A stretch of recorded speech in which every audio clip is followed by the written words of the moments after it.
Cada vez se volvía más malévolo. Provocaba peleas y conflictos. A veces este humo intentaba poseer a alguien o simplemente pasar a través de ellos.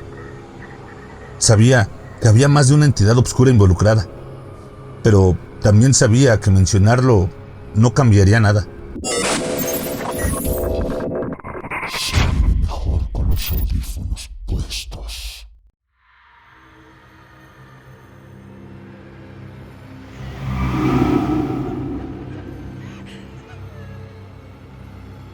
Buenas noches, familia de Más Terror MX.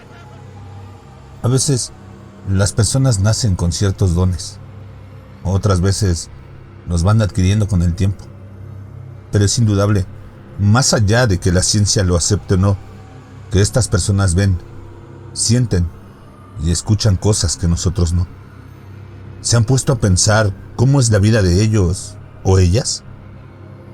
Todo lo que tiene que pasar al intentar explicar algo que solo ellos pueden sentir, escuchar o ver.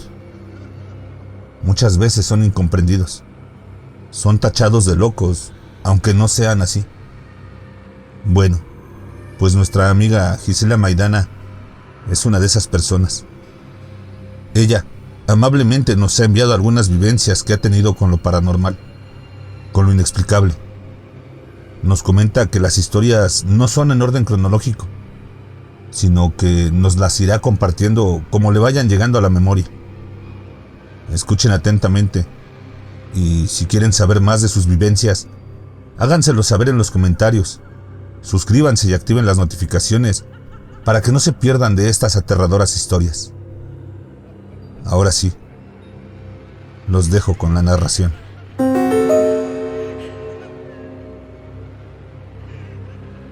Tenía yo 3 años y vivía con mi madre y mi abuela. En ocasiones, mi bisabuela, que yo le decía la Tana, venía a quedarse por periodos en casa. Durante la presencia de la Tana, siempre fui la más mimada. Un día, mi madre y mi abuela fueron invitadas a un casamiento y me quedé al cuidado de la Tana. Cerca de las 9 de la noche, sin previo aviso, una tormenta apareció, dejando a oscuras la casa. En ese momento, quise ir por una almohada que mi madre me había confeccionado. Estaba en mi habitación.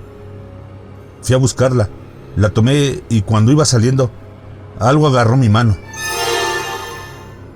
No sé qué era y no podía liberarme. Miré a la Tana, quien notó mi expresión.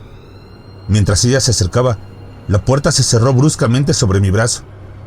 A pesar de los esfuerzos de la Tana por liberarme, esa cosa me tenía atrapada. Fue entonces que ella me aconsejó cerrar los ojos e imaginar que me soltaba. Debido a su profunda fe católica y hábito de rezar rosarios, seguí su consejo, librándome así de la extraña presencia. Aquella fue mi primera experiencia al ver un espíritu.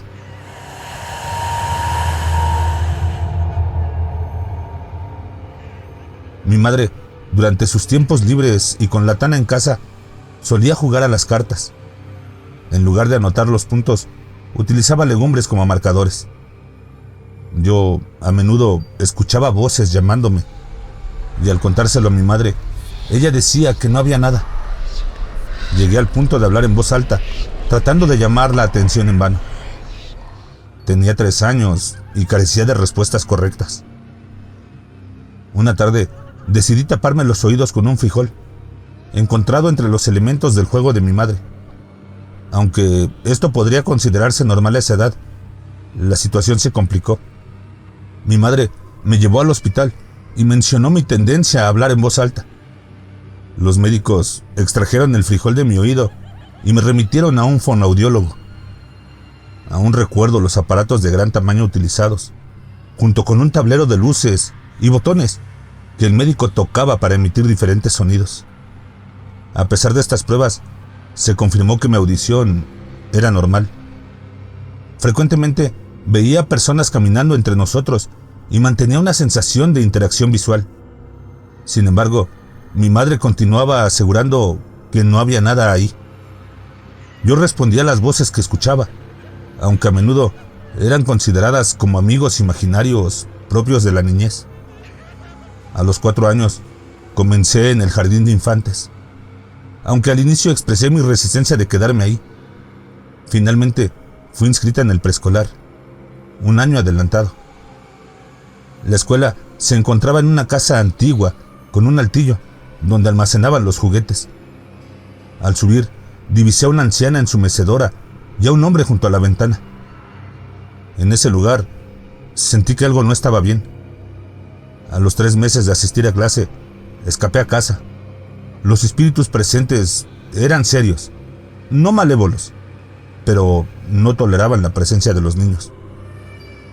Durante mis primeros años de educación primaria, lidié con las energías negativas de ciertas personas, lo que en muchas ocasiones me llevaba a escapar de la escuela e irme a casa.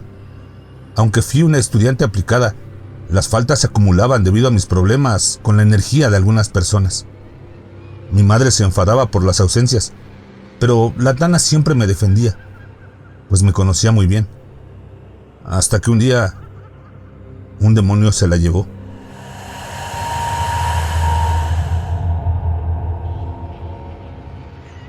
Cuando tenía 8 años, nos mudamos a El Dorado por segunda vez. Nos establecimos en el barrio Andrés Guasurari, situado en el centro de la ciudad, en el kilómetro 9. Habitábamos departamentos de 2 pisos, planta baja, primer piso y segundo piso. Nuestra vivienda se encontraba en el primer piso. Encima de nuestro departamento vivía una mujer que trabajaba en una oficina, y al lado izquierdo vivía una abuela que siempre nos consentía con cariño. Sin embargo, lo que estaba por venir cambiaría todo. La abuela y la Tana, o sea, mi bisabuela, estaban saludables en ese momento. Pero la Tana enfermó primero. Yo podía sentir que mi familia estaba cargando con algo oscuro, algo que, sin saberlo, provenía de nuestra propia sangre. Poco a poco, esta presencia oscura se fortalecía y extraía la vitalidad de mi querida abuela. A pesar de amarla profundamente, nadie me creía cuando les contaba lo que veía. Intenté de muchas maneras que alguien me escuchara, pero en cambio me mandaron lejos a vivir con mi madrina, creyendo que yo no podría lidiar con la situación de la abuela y acusándome de tener demasiada imaginación. Solo pasaron 3 meses antes de que la situación se llevara a la abuela. Aunque no podía verlo en su interior, podía percibirlo de costado o alrededor de ella. La vida era lenta y opresiva durante ese tiempo.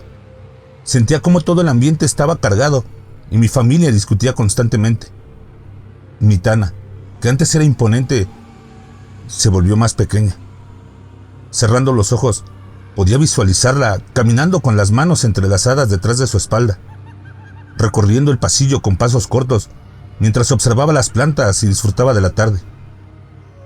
Días después, la abuela que vivía arriba comenzó a enfermar.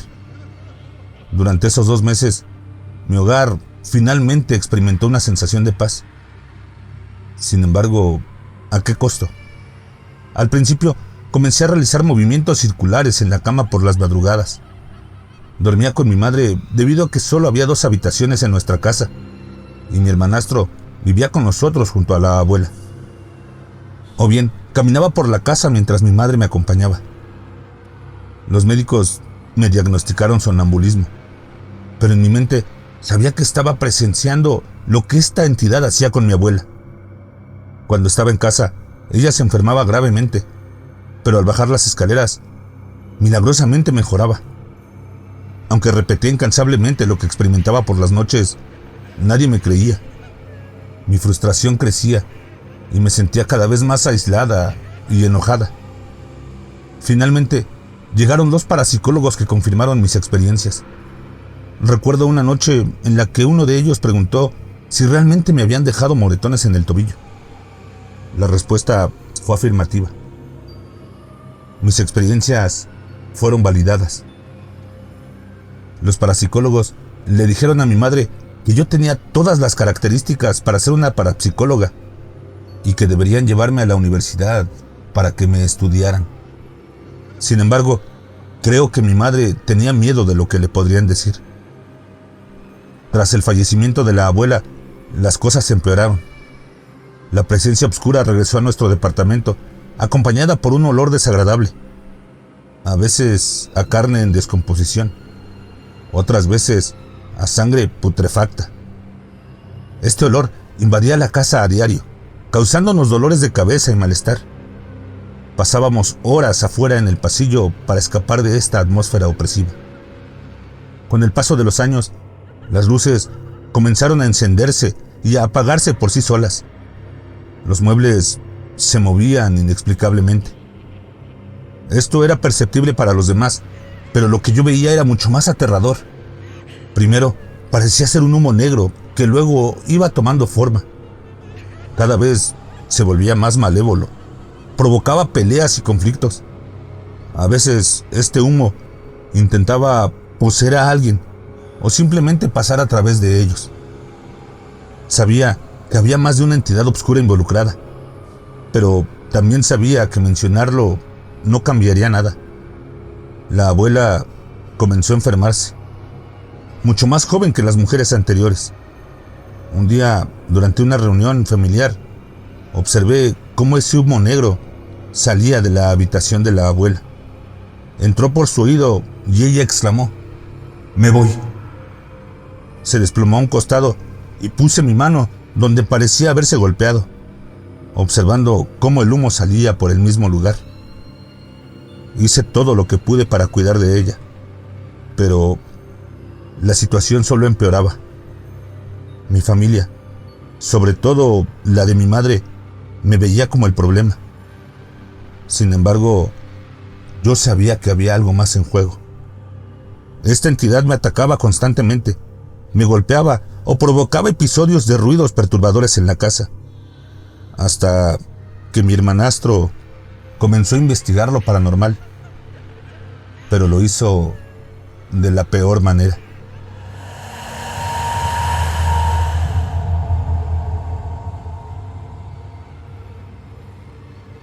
¿Ustedes qué opinan, familia de Más Terror MX? ¿Qué es lo que nuestra amiga Gisela presenció? Espero sus respuestas en la caja de comentarios. Si el video les gustó, les agradecería mucho que lo compartieran con sus familiares o amigos. Todo aquel que crean que les puede gustar el contenido. Si desean que nuestra amiga Gisela nos siga enviando historias, también pónganlo en la caja de comentarios. Les aseguro que serán cada vez más aterradoras. Nos vemos. Que tengan aterradoras noches. Y por cierto, no tengan miedo de eso que no pueden ver, pero que está ahí, detrás de ustedes.